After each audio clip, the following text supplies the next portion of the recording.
Hey guys, Ronin1011 here, back for ZephixEducation. Today I wanted to show you this thing right here. This is a glossy button. This is a tutorial that I had done a long time ago when I started making web pages and things like that. And I figured I'd do a video tutorial about it to show you guys. So this is what we're going to make, okay? So let's get right into it.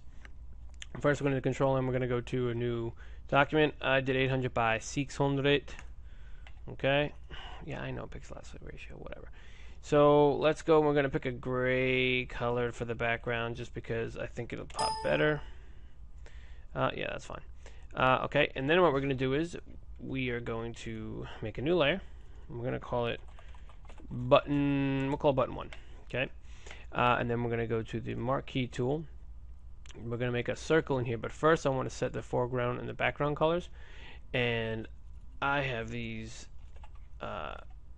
written down, so I just want to pop them in here. You can really use any ones you want. I'll leave it on there for a second so you can pause and copy it. That's foreground. I'm sorry, that was the background. Switch it to background. Foreground is going to be this color.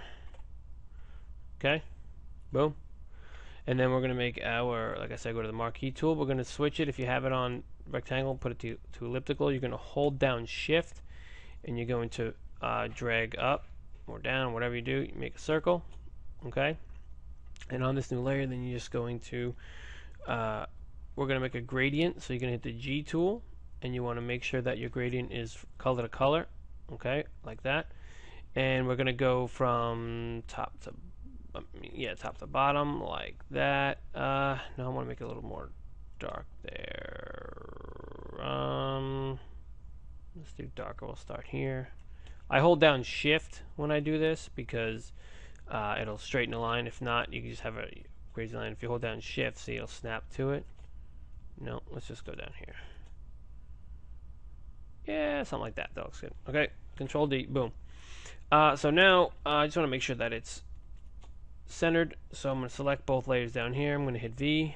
I'm going to go up here and I'll click this center button. All right, align center. Okay, we're going to go back up here. And let's see what we're going to do. Oh, yeah, now we have to do a inner shadow. Whoops, didn't mean to do that. Go here. We're going to drop a little inner shadow style on this. And let's see what we're going to do. We'll make this. Make that. Nope. 70. We'll make that 70. We'll pull this bitch down. And what we're going to do is we're going to make this a lot. No. What if we went up a little more?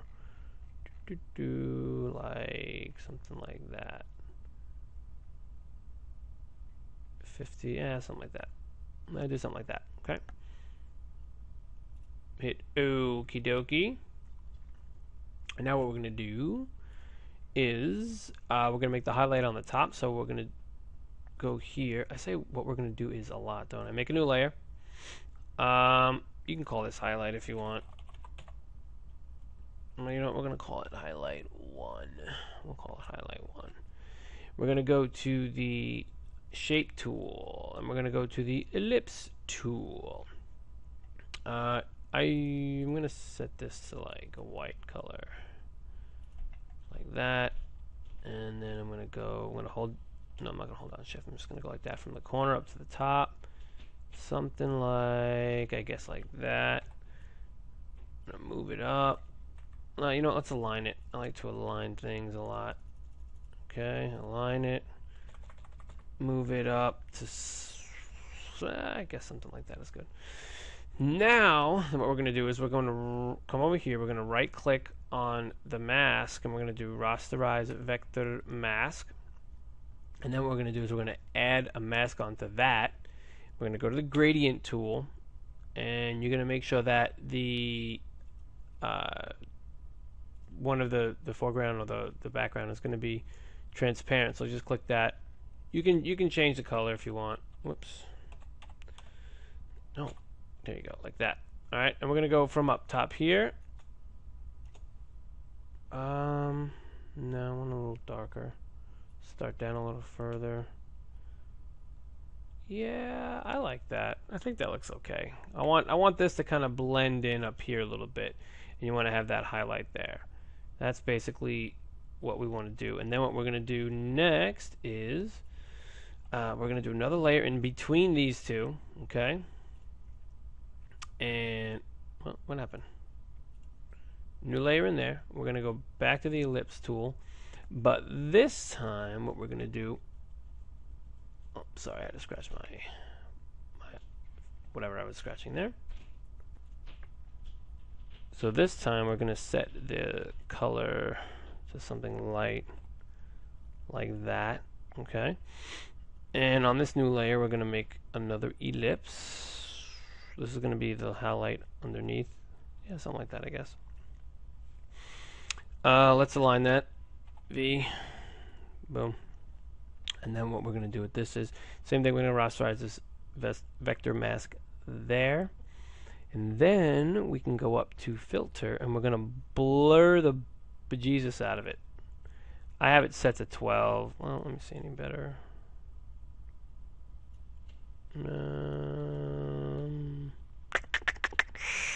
What do I like? What do I like? I don't know. I used 12 on the other one. Maybe a little more. 12. No, let's go maybe 15. 15. What does that look like? Yeah, that can work, I guess.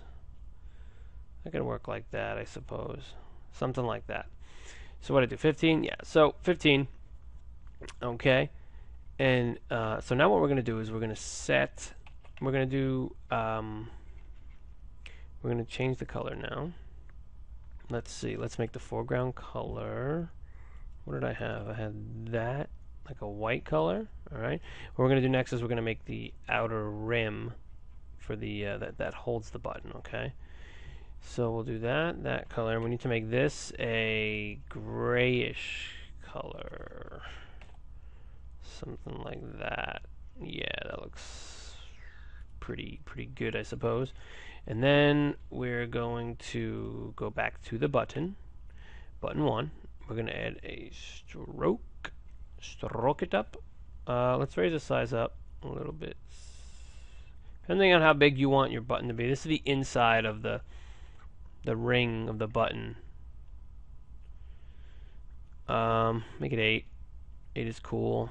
And then we're going to go over here. We're going to go to gradient. Okay. And then, now what? Hold on a minute. Hold on. I don't know why this. Why did this change? Why did this change?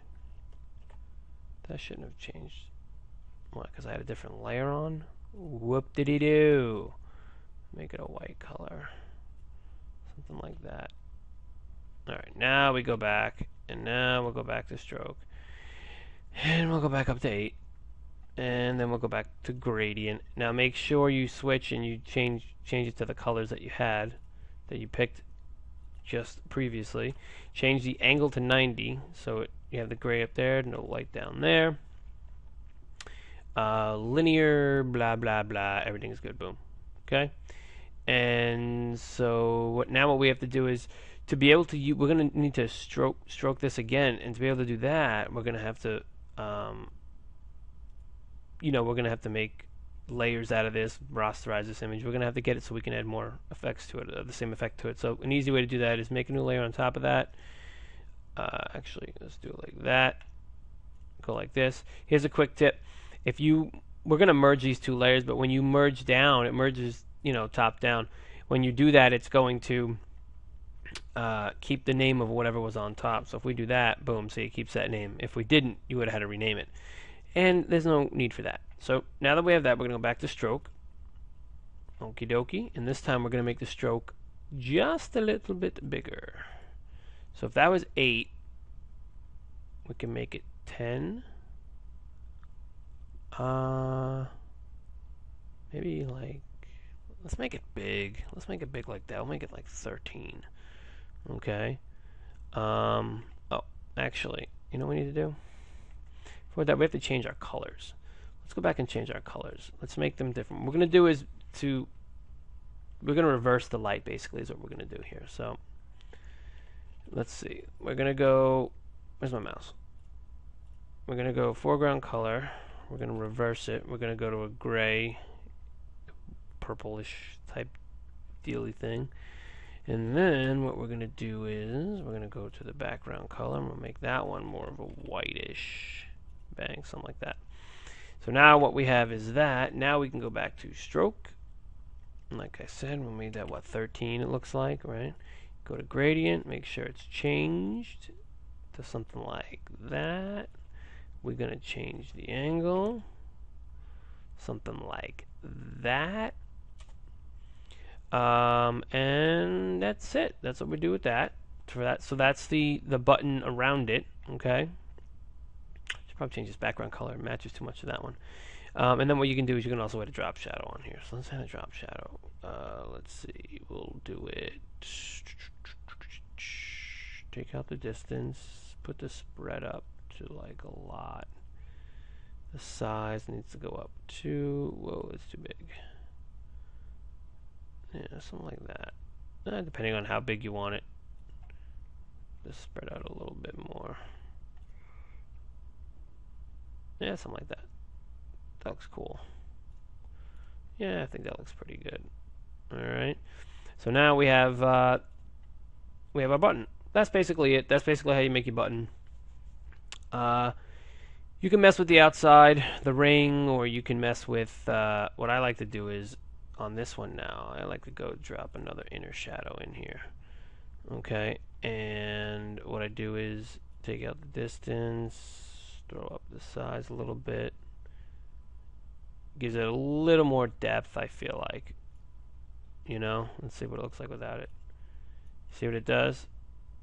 It kind of reverses that a little bit, makes a little more shadow. I kind of like that. Let's add that. Now what you can do is, now that you have your button, now you can go add anything to it, like that. Let's take that off and just drop that on there. Bloop. And there you go. Oh, you got to drop it up to the top. Bangarang. Right? You can do like that for your play button. If you're going to make it like a little player thing, or what we can do is hit your U key, you can go to your shapes. Where do I have my that thing? Yeah, let's do that. Yeah, hold down shift. Well, change the color, but I want to make it white. So right click in there, pick the white, boom. Make a little fast forward or reverse. If you want to do that, you could do that. You know, you can right click and you can horizontal, boom. You can go boom. And there you go. That's it, guys. Oh, you know what? Let's do this real quick. Let's change the background color so it's a little darker. Something like that. Boom. That's better. Yeah. There you go, guys. That's it. 13-minute tutorial for you. Hopefully you liked it. And if you want, you can go in and you can make that any color you want in here. I hadn't really set it up to change it. I mean, I could set this up before I added the ring around it. You could even make that ring a separate, you know, entity if you wanted to. But you know, so you could go in and you can use the hue and saturation to do that. I didn't set it up like that. That wasn't the original tutorial that I had followed a long time ago. I was basically just following that tutorial again. I've made this button a bunch of times for a bunch of people. I've modified it here and there. This is the basic button. So hopefully you like it. If you do, please hit the like button, hit the favorite button, add it to your tutorial playlists on your channel, things like that. Show your friends, show everybody, show your grandma. She'll probably love it. Anyway, that's it for me, Ronin1011. Please subscribe to my channel. Please subscribe to ZephixEducation, Zephix TV Network. And that's it. Thanks, guys.